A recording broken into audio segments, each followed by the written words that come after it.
All this week, Dr. Knabb is showing you his top 5 metro areas that are overdue for a hurricane hit. And today, number 2 on that list, Dr. Knabb, it's Tampa. Yeah, and to be crystal clear, I'm not saying overdue in a positive sense, like, man, we're overdue. We really need a hurrane. Yeah. No. The exact opposite, actually, but it's been a long time. I got friends and family members in just about all of these metro areas.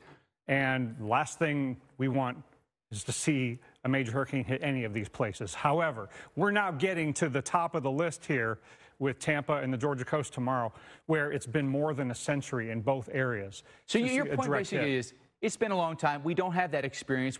Are we prepared or not? Right. And the main reason to talk about this is to get people ready for how bad it could be, despite the fact that you have been getting fortunate. Even the last 2 years, like Tampa's kicking the field goal in between Idalia and Ian. But remember, Idalia caused some notable storm surge flooding out on Clearwater Beach. All right, so you don't have to have a direct hit to have impacts, but a direct hit like the 1921 track would be devastating. So these are the closest major hurricane tracks.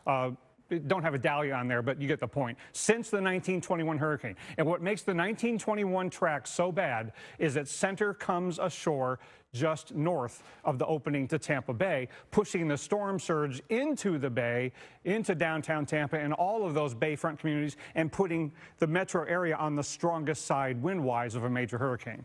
If a major hurricane were to hit Tampa, I think about the cost. I mean, it could be astronomical. It could end up being the most expensive hurricane in U.S. history because of how much population, how many people, how much infrastructure is in harm's way, and how much storm surge goes inland from the Gulf of Mexico coast, and how much wind damage a major would do. And I want to urge people to think through some of these other storms that went by and realize you did not go through like they did in 1921. Right. And even some of these recent impacts with Ian passing to the south, Eta in 2020, that caused a combination of storm surge flooding and rain-induced flooding. It was a borderline hurricane tropical storm, and that was fairly memorable in terms of the impacts.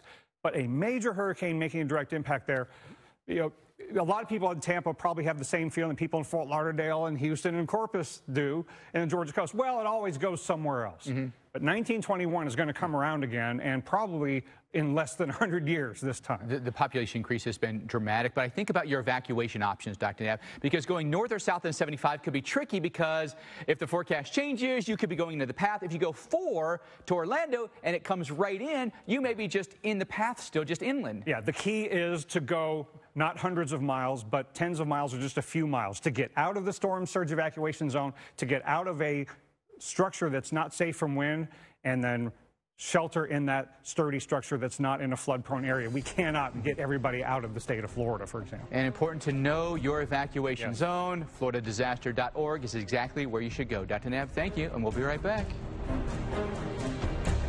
Geico